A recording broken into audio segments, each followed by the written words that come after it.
The first step to move out of singlehood and into partnership. That's what we're talking about tonight because every journey starts with a first step.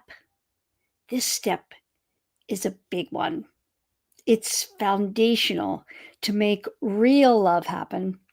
And in this live tonight, we're going to address a bit of the stuff about romance and the difference between romantic love, and really get into the nitty gritty of what you need as your own foundation to truly make a choice about love and really figure out what you want, what kind of love you want, what kind of relationship you want.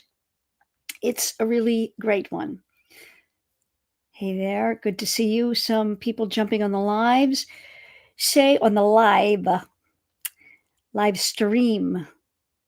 But before we get into the meat of everything, for some people who are just discovering me from this live, who am I to talk about this? Well, I'm Coach Paula Grooms, a dating and relationship coach for women, social worker, and author of the book, Why Won't He Commit? How a Man Decides to Make You the One. I help you and coach you to find a Mr. Right, get an ex back, or grow an existing relationship to create the relationship of your dreams so you level up to the complete commitment you totally deserve. And the first step in that is truly making a decision of what you really want in life and what is going to give you the most happiness and fulfillment. Once you do that, then we get down to the real work of it, which isn't so much finding the man, believe it or not, or even if you're with a partner, you are, I think, going to get a lot from this tonight. If you watch and you really start to think about it, then you really start to take these steps. So the first thing we want to ask ourselves is what we believe love with a partner to be, what we want it to be. Put it in the chat. If you could think of like one thing right off the bat, what do you want a relationship with a romantic partner to be? What's the one overall word? If it's loving, romantic, it could be anything. It could be fun, could be practical, it could be adventurous, forever, security. Okay, that's an interesting one. Yeah, those types of things. Adoring. Interesting. Okay. So I think you want to think about that. And you then want to take that word and you want to say how X, meaning somebody put security, somebody put adoring, how secure am I? How secure do I make a man feel who is with me? Am I prioritizing our relationship and our security over everything else? Someone else put loyal. So the same thing. How loyal am I? How much do I prioritize loyalty in a relationship? Oh, that's deep. But you see where I'm going with it?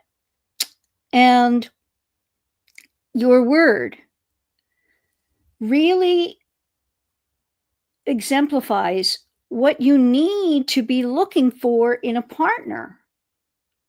If your word is security, are you looking for a man who is secure, who will be able to provide you with the security you are looking for? What does that mean to you?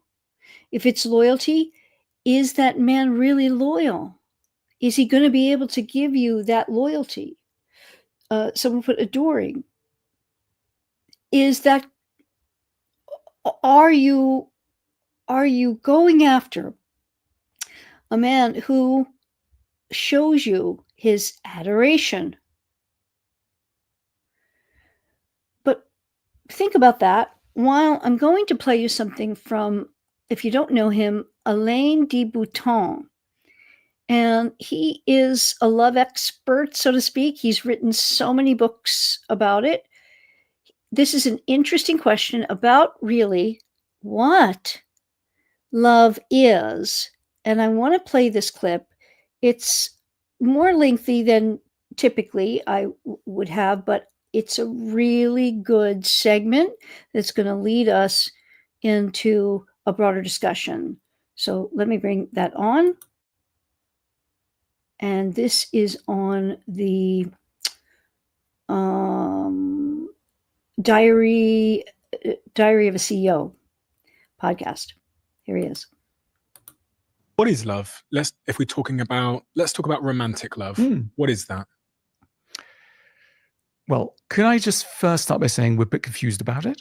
And so I can't give you an immediate answer, but I want to register that not just me, but the whole of the current world is confused about love. And I think we've been confused for about 200 years. And let's go easy on ourselves here, because the way in which we approach love now is a never before approached philosophy. For about the last 250 years, we've been loving under the aegis of a philosophy we could call romanticism. And romanticism is a vision of love with very particular assumptions. Let me run through a few of them. There's one soulmate for everybody. You're going to find this soulmate. You're going to find them through slightly mysterious ways, possibly through almost quasi-divine, like you'll feel pulled. You'll meet them at the supermarket checkout line, the nightclub, and without even knowing too much about them, you will sense that they're your destiny. So you'll feel impelled towards somebody that you don't necessarily know too much of. A force will pull you, and you will feel this is the one. And they will be an angel, literally a sort of descended being from another world. The Romantics were very, very keen on the notion that you didn't have to know someone too well to understand them. Even speaking not very much, the connection will be even deeper. The Romantics also thought that love and sex absolutely belonged together, and that you couldn't have a millimeter of disjuncture between the two. Love and sex had sometimes drifted apart in the old world, and that had been sometimes a problem, but it became a tragedy. So adultery moved from a difficulty to a tragedy. That's why all modern novels and films are all about the tragedy of adultery. So look, these are some of the difficulties that the modern world has created. We tend to believe nowadays that love is an emotion that we should feel, never a skill that we should learn. For example, if I said to you, we should probably study love. We should probably go to a school of love. That's not very romantic. Now, every time that someone says, that's not very romantic, ding, ding, that's normally a sign of a problem. Like most things that don't sound very romantic are a good idea. And most things that are romantic, like marrying in Vegas after you've met someone for 5 minutes, is not so great. Now, what are we getting wrong? One of the things we're getting wrong is... So before he goes into what are we getting wrong, I love that description because he really outlines why all of our romantic novels, romantic comedies, movies about love, all of it, we have been indoctrinated into it in a way that we could say is quite the spice of life and love, but leads us down a road of maybe not getting what it is that we truly desire. For example, we just got a few words here: security, adoring, loyal. Those things maybe save for the adoring don't go with romance. And we wonder, okay, where can they meet together?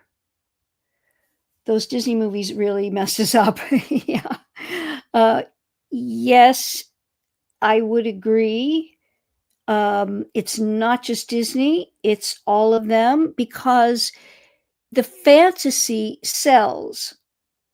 Real life and the day-to-day stuff, in other words, it has to follow a set pattern of drama.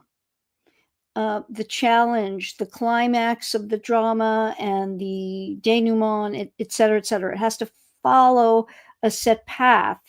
And it has, we could say, yes, has messed us up, but we absolutely have the ability to, no matter what our society has done, to fix it for ourselves. And especially as the woman in the equation, we absolutely can.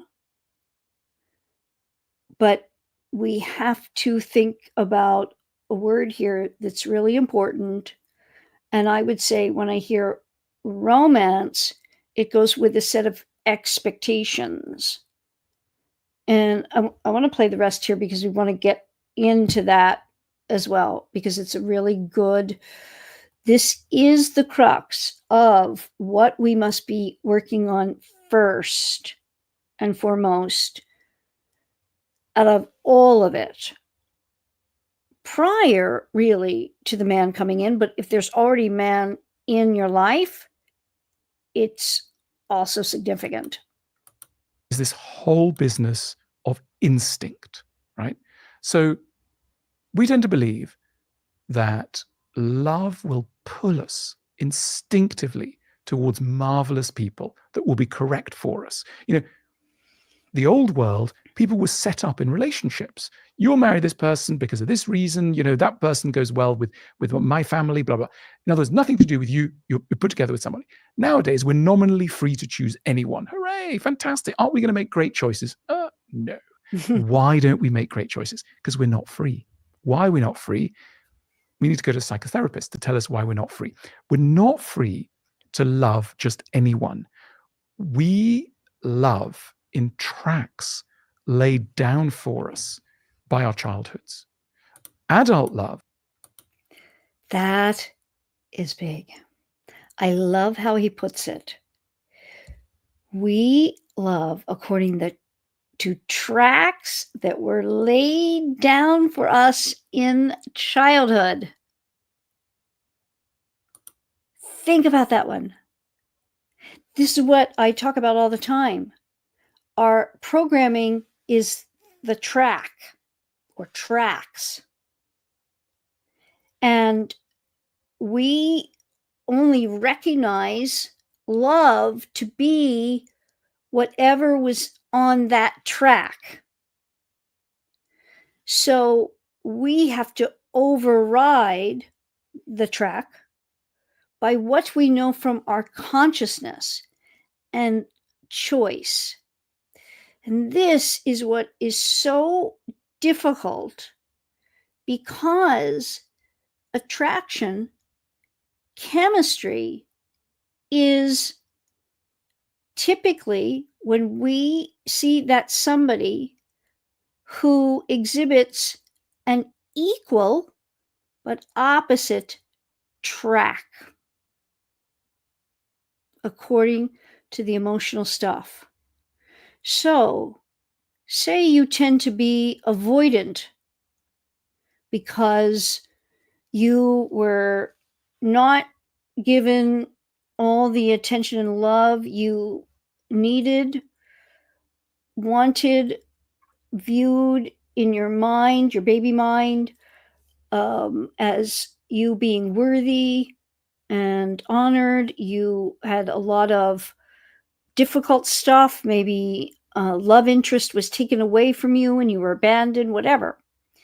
So to the degree that you are that avoidant, you will find someone who avoids your needs, wants, desires.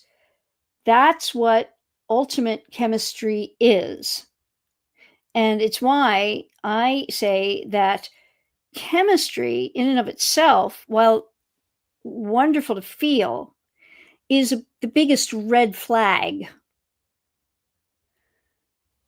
And don't get me wrong, we want someone to whom we're attracted. We have chemistry, but it is more in our control. And ergo, the first step is for us to get really clear on our programming, because we can't override that of which we're not aware. And if the awareness has to go a little further, that's why I say it's just the first step in developing partnership. Because everybody here, I'm absolutely sure, you're a woman, you are attracting a man, or men have been in your life in one way, shape, or form, like flies, do you know what? And it's just a part of being female. Okay, great. That gives us a modicum of control, which is good. But we have to recognize the attraction, first and foremost, is about programming and is a red flag. So when we immediately feel it, we have to know, ding, ding, ding, that I have to look out for. Doesn't mean I have to avoid it. Doesn't mean I have to avoid it. It's just a signal. The little red flag goes up. I have to be aware of it. Do you find that couples can have both chemistry and compatibility, or normally just have one or the other? See, that's something that's a very good question. I'll stick it up here. Do you find that couples can have both chemistry and compatibility, or normally just have one or the other? We don't have to have one or the other. We can have both. It's to the degree. Just like what I was saying in terms of to the degree, if you had somewhat of a, let me put it this way, all babies are traumatized to one degree or another. It's the degree that we are. Think of it. We come into the world not knowing other than two things. We know how to suckle. Our body takes over and breathes, and our heart pumps. But we only have an awareness of suckling, and that our mere survival depends typically on the mother figure we look up at when we're feeding at her breast, bottle, whatever. That being loves us and will love us, so we will continue to get fed. This is deep stuff that starts happening from the moment we're born and continues and gets a little, because we have a baby mind, we have no knowledge, understanding, experience, even language. It gets really convoluted and messed up in some senses due to the environment and stuff that's never our fault, absolutely out of our control, but we always connote it up until the age of reason, which is 7, that whatever happens to us before that age is our fault, because we have a completely insular view of the world, that our world is us. and revolves around us. This is just normal for every being. So to the degree, if you feel anxious with a man in your life, a love interest, you can know that when you were between 0 and 7, that feeling of needing the safety, security, love, adoration, loyalty, all of it was likely not there. And you felt absolutely confused, bereft, anxious, scared because of lack of understanding. So you see how deep it goes. So then we grow up and the chemistry is, and we have no idea when we look at that guy, but probably if you've lived long enough and you've had enough experience in any kind of relationship, you discover that it's the same guy over and over in a different package. Typically, he's a variation on a theme. And the theme is, of course, your equal but opposite programming. And he embodies what you were trying to get when you were a baby and get those needs met, and they weren't met. So I want to play the rest of this because then we're going to round out this discussion of first step.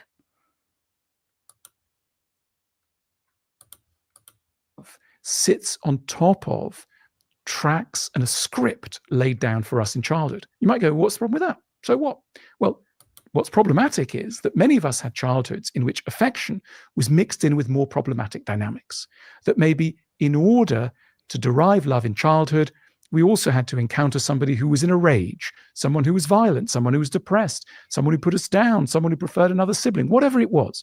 And we go into adulthood and we find that we're drawn to love stories that feel familiar because they're echoing some of childhood dynamics, but they don't necessarily, for that matter, lead to happiness. And, you know, sometimes we have situations where you set up a friend, let's say. You got a really good friend and you know another friend. You think those people would really go well together. You set them up on a date and then you call them up afterwards. You say, so how did it go? You know, it must have gone really well. They say, I'm not sure. Maybe something was lacking, a little spark. What they're really trying to get at is, they're not going to put it this way. Your friend, this date, did not show me signs that they would make me suffer in the way that I need to suffer in order to feel I'm in love. In other words, this relationship threatened to be happy. That's why I had to go away. So we are. That's good. Yeah. Trying to get what we didn't get. Yep. It's so interesting, correct? And it's funny because it is about that. Yeah. It's very funny, right? But it's true because that's you've heard me talk about our thumbprint experience of what love is. To the degree that were traumatized, and as a baby life is incredibly traumatic from the time we come out of that birth canal. That's incredibly traumatic. Just don't have any memory of it. But the trauma's there. And it keeps going because think of how traumatizing it would be if suddenly I were to wave a magic wand and erase your knowledge, your experiences, your knowing, your ability to express yourself in language, have autonomy, be completely dependent upon somebody else for everything. It's why and I worked with Alzheimer's patients and people with other brain diseases in a great deal of my social work career. And it's why those folks are so highly anxious. Yeah. So, and in a sense, it's the circle of life where we start out, many times we come back to. And not to be, maudlin about it, but it is understandable why we are so anxious in love. So what's the first step? The first step is to understand your programming and to work on that in the ways that I talk about.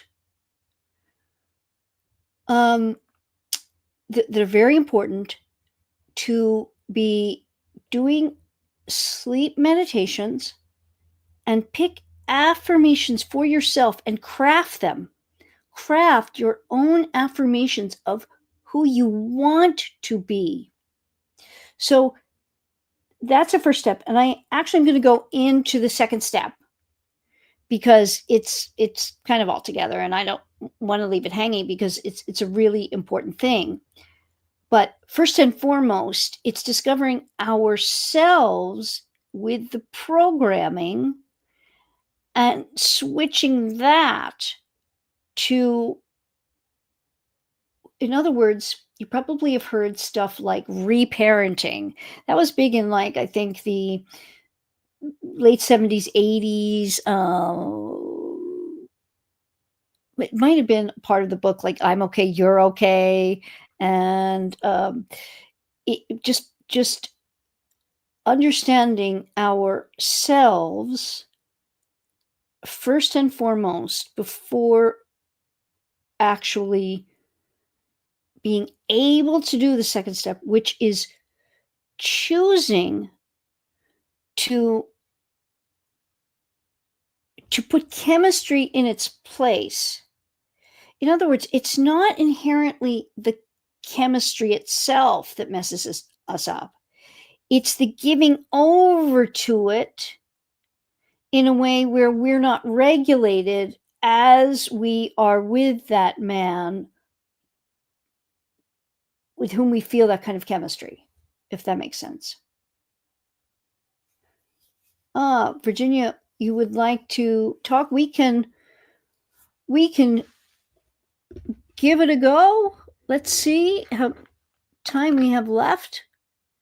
We can try if you want to call in, and we'll try, because we have no other caller tonight. I wasn't planning on it, but I want to be able to help you out. Normally I wouldn't do this, but we're just starting out with the people in the club, the 80/20 Wonder Club, being able to talk to me here. And I'm not sure if that's something you'll want to do, because we didn't, in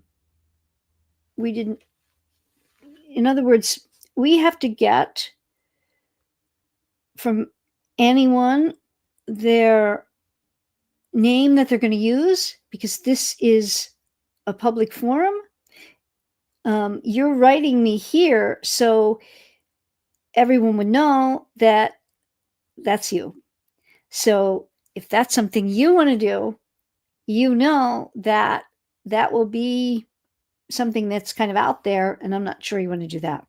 Does that make sense for everybody? Does everybody understand that the calls we have with folks who come on, they have set it up whereby they have given me a name to use, and they know the number to call in because they're part of the 80/20 Wonder Club.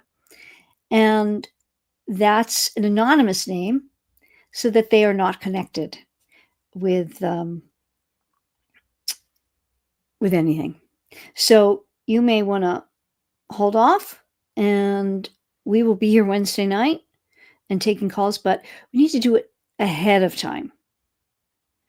Because I want you to be aware of that anyone who comes on here with me is, yes, it's your voice, but we always want to use an anonymous name whenever possible.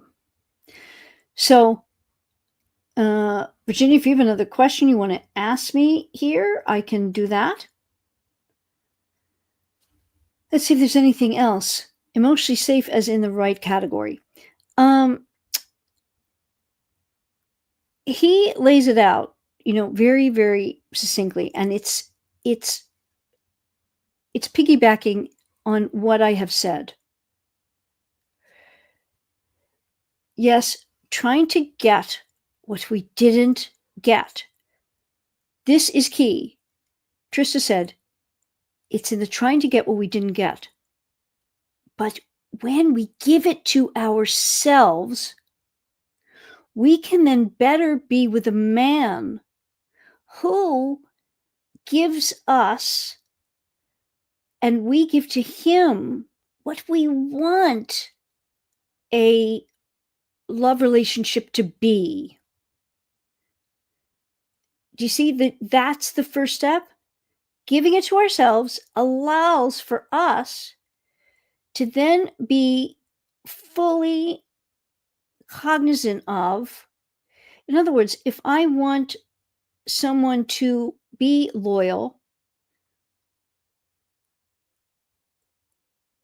typically, say it is, let me use an example. I want someone who gives me, who makes me feel safe. Okay, let's use that. I want someone who makes me feel safe. What does that typically mean? Then I may not have had that safety when I was a child. Maybe it was a incredibly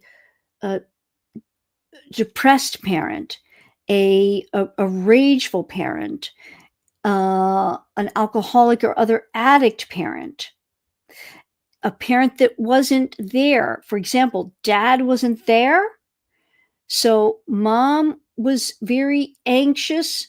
That made me feel unsafe. Maybe just my total environment or neighborhood was unsafe. So when I am attracted to someone, I can almost automatically know that no matter what he's showing me in the initial interaction, it's going to morph into he doesn't make him feel safe. But when you embody for yourself safety, I am safe, I trust myself, because what's lack of safety? Lack of trust. You will then open yourself up to more possibilities for partners. And then you will seek not so much someone who will be giving you that experience of love, which is not being safe. Does that make sense? Is sleep meditation the only way? No, it's part of it. It is, if you can find a hypnotherapist who does it in this realm, but it's very hard to find hypnotherapists who will work with you this, because it takes a lot of work to identify, most typically, and it's not as easy a fix for hypnotherapists. Now, it's really morphing into a better realm now, thankfully, but typically hypnotherapists will work with like smoking cessation, weight loss, things that can be tangibly, it's either working or it's not. So it's a bit harder to find. But you have to be putting in from your conscious mind into your subconscious. This is the three-pronged approach I use, which is mindset, taking from your conscious mind what you know you want to embody and be, and feeding your subconscious mind with those affirmations. Affirmations. That's conscious awareness of it. And then manifestation, that really helps keep you on track. I am getting what I want. If it's a particular man, you have your imaginal act and the manifestation of that, which keeps it positive. I'm not just doing this work on myself that's a drudgery. I know it's going to result in my manifestation. And the third one, the mechanics of men. Not doing what we know doesn't work. Not 100% sure I understand. So as an example, if we didn't get attention, we should give ourselves attention so you don't need it from a man. Well, it's not just giving ourselves attention, because what does that mean? It's that what is needing attention? Needing attention is feeling, because think of it as the baby. The baby didn't get attention. So what is that? I'm not worthy of attention. I'm not lovable, because when a baby doesn't get attention, the baby feels abandoned, not lovable enough to get attention. So those are the things you got to feed into your subconscious mind. Feelings of worthiness, lovability. And, when I'm working with someone, we craft affirmations on a weekly basis, really, because it's super important. You can't leave your subconscious mind alone when you start doing this work. And that, coupled with the manifestation, makes it a much more enjoyable path. And I always talk about, Jessica Heslop here on YouTube, Jason Stevenson, Rising Higher Meditations, Sweet and Easy Meditations, as long as they're in the I am form. Because there's only 2 times our mind is in theta brainwave, which is the baby brainwave state from birth to age 7. We are in a hypnotizable state. It's why we don't remember much, unless it was incredibly traumatic or really wonderful in some way. Like 4 years old, you have a snippet of memory when you were taken to Disney World and Mickey Mouse hugged you, or something like that. Sitting on Santa's lap, maybe. Something fun, out of the ordinary, right? That you might have a snippet of memory. But otherwise, we get more of like what our experience was and who we were then by what we're told. We don't have memory of it. And then it starts being solidified and repeated and repeated and repeated into us. We grow up, we think, okay, by 7, I'm not worthy. So we go out into the world feeling unworthy. What do we get? People who treat us badly. It's a vicious cycle. Yes, you're welcome. Glad that makes sense. So the first step is to recognize romantic love, what Alain de Botton just talked about, is not what we're really looking for. And everybody here pretty much said something else. Security, loyalty, there's safety, there's trust, there's knowing, there's support. your beliefs create your reality. Yes, absolutely true. It sounds woo-woo, but it's absolutely true. So the most important thing is to believe. How do we believe? You know you're on the right track when you have an affirmation that you think isn't true. And I don't mean something so outrageous that you could never believe it.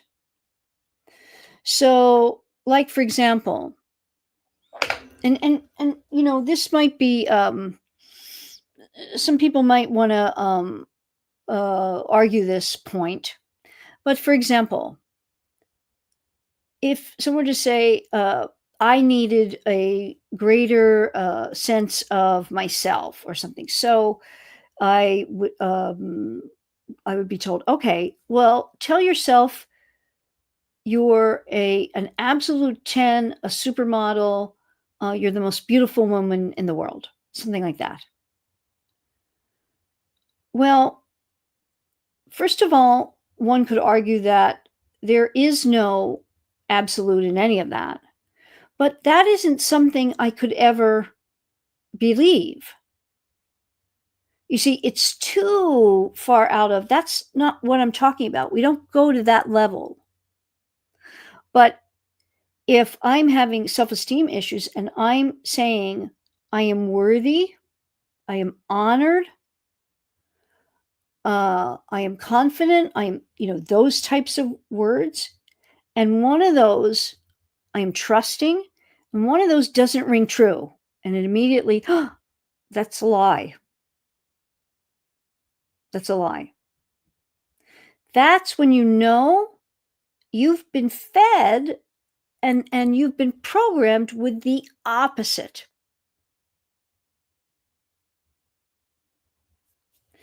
And so you do need from your consciousness to put it in your subconscious that I am trusting.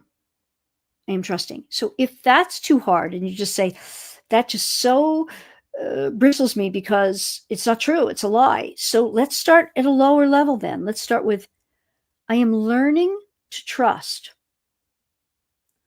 I am becoming someone who can trust.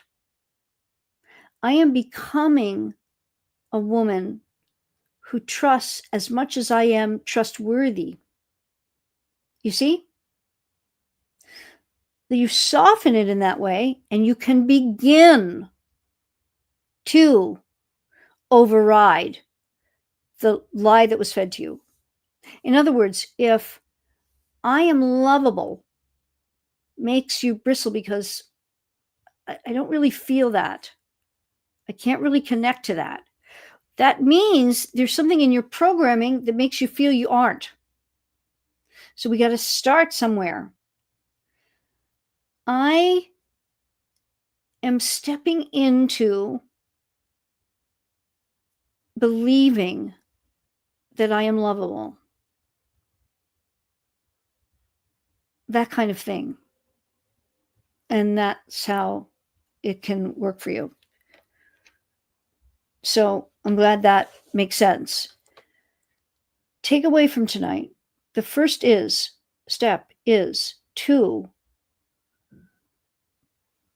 become that change you seek to experience. Override your programming. That will allow you to make a choice in love rather than just go with the romantic notions.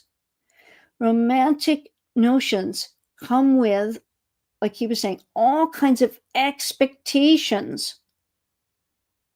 And I would say that many times that hurts us as women to a great degree.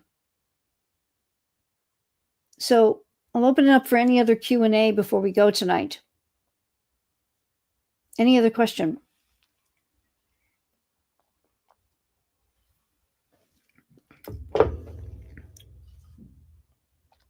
And just so you know, Mondays, Wednesdays, and Sundays at 9 p.m. we go live here, And as you heard on some of the other calls, and we just talked about it, that I can talk to you and would love that. You need to be part of the 80/20 Wonder Club. If you are, you know how to get in touch and let us know the anonymous name you want to use when you come on. And my assistant will send you the connection information if you don't already have it. So that's for Wednesday night. And I think it really enhances the experience. Certainly everybody gets a lot from the discussions, so I welcome that. Yes, question? Go ahead, Jamara, send it. And I while we're waiting for Jamara's question, I ask too that you help me to continue being on these lives, because make no mistake, I'm going to be here and give it a go in an attempt to get my message out to more women. We want a thriving community here. We want certainly for every woman to be helped to get what it is that she desires and deserves. And if you share this with someone, I hope you will, because that's very helpful. I am looking to certainly have more subscribers. As I said, when I hit 3,000 subscribers, I'm going to tell my own story of manifestation. That'll be fun. And how everything is possible. For sure, in love. So please like this video if you do, and share it, hit the red alert bell, and subscribe.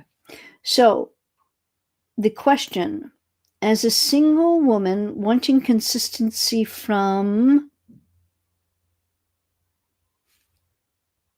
cliffhanger, I would bet it's from a man.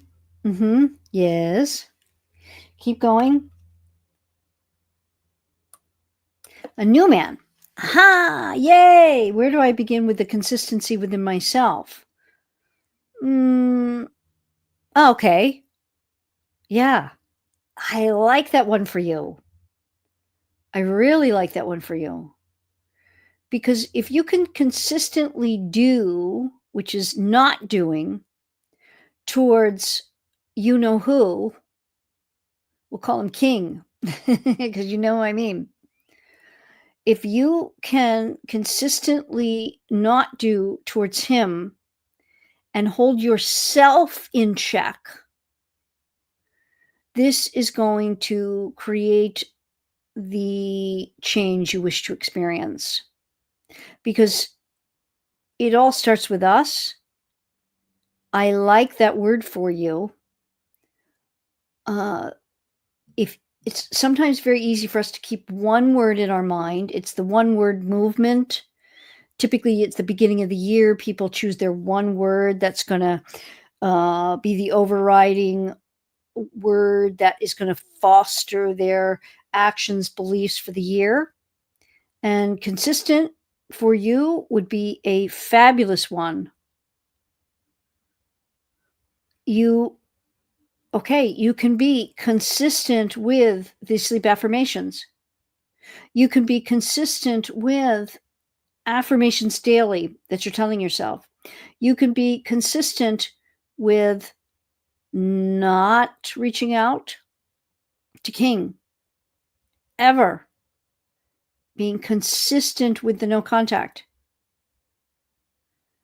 There's so many ways in which you can be consistent within yourself, holding yourself to a particular standard, being consistent. I am consistent. I love being consistent with my actions. Whatever it is, you can do that. So know that you can take this first step and start moving towards the neighborhood instead of singlehood of partnership.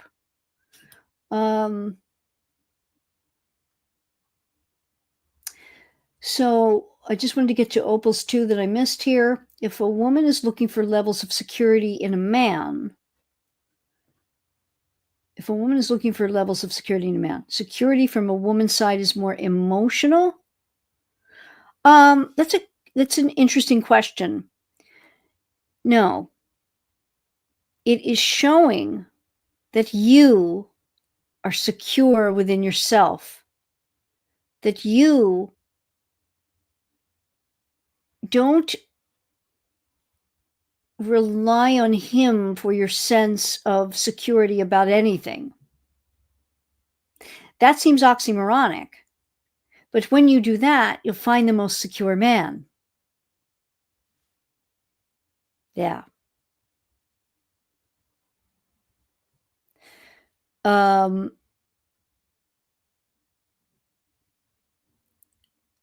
He will be secure in a relationship. Again, I always talk about the two things: safety and happiness. Safe, two things. Safe that you are in Madonna category of Freud's Madonna whore dichotomy. Second, safe from your emotional stuff that he can't attend to, doesn't understand, can't really relate to, and doesn't want to have discussions about. So maybe that's what you meant from emotional. Could be. Then the other category that makes him feel secure in your relationship is that of happiness, that he makes you fundamentally happy. And how do you really show that? It's simply you being happy. Because it's not truly that he makes you happy. You need to be happy. You have the relationship. You continue being happy. And really just that he doesn't make you unhappy. Yeah. So, that's so lovely. 2 thank yous. You're so welcome. Thank you for your care and for your open generosity. I tell all my female friends about you. Yay! Thank you. That's very much appreciated. Everything has changed with social media, which has impacted me greatly. Sorry to say, but everything changes, right? In terms of the world's changing. It's going around on its axis and changing always. So, I'm pivoting over here to YouTube. And so any subscription, like on a video means a lot in terms of algorithms, because awareness of what I'm doing here to help women is key for me. And so that is very helpful. You all being here, I love it. On the lives, that's also being very helpful. But if you can, when you say you tell your female friends, that's really, really wonderful. And I hope they will watch and get something out of this. If you haven't, join the 80/20 Wonder Club so you can be part of these lives and discuss with me on air like you've seen in other lives. And we will do that. We will be here for Making Wonder Wednesday on Wednesday night. Put anything, like any topic you would like me to talk about. I got one today, which was great. And I think I'll do a video on that gal's topics, not just a live, but anything on your mind right after, on this video or on any video. I get all the comments. I try to respond to each and every one and answer any of your questions there. In the meantime, Don't forget to make him wonder. Any man in your life, that's where it all starts. Very small, but it really starts things off on the right foot. And with this first step of you coming to a place of real knowledge about overriding your own programming can get you on the route to finding someone for real love, not just what Elaine de Botton was talking about in terms of just being pulled when you see that person across the room, just being pulled to him. When that happens, believe it or not, you think it's about his looks, but come to find out down the road, it's really that deeper chemistry that is from where his track, equal but opposite, meets your track. So that's where we want to start with everything. Everything starts with us. Be consistent with affirmations, sleep meditations. Be here as a reminder to be doing it. Remember, we don't need information or education as much as we need reminding. So the fact that you're here, you're already great starting out doing it because you are reminding yourself. So with that, thank you so much for being here. I appreciate you all. Honor your journeys, and I'll see you in the next video.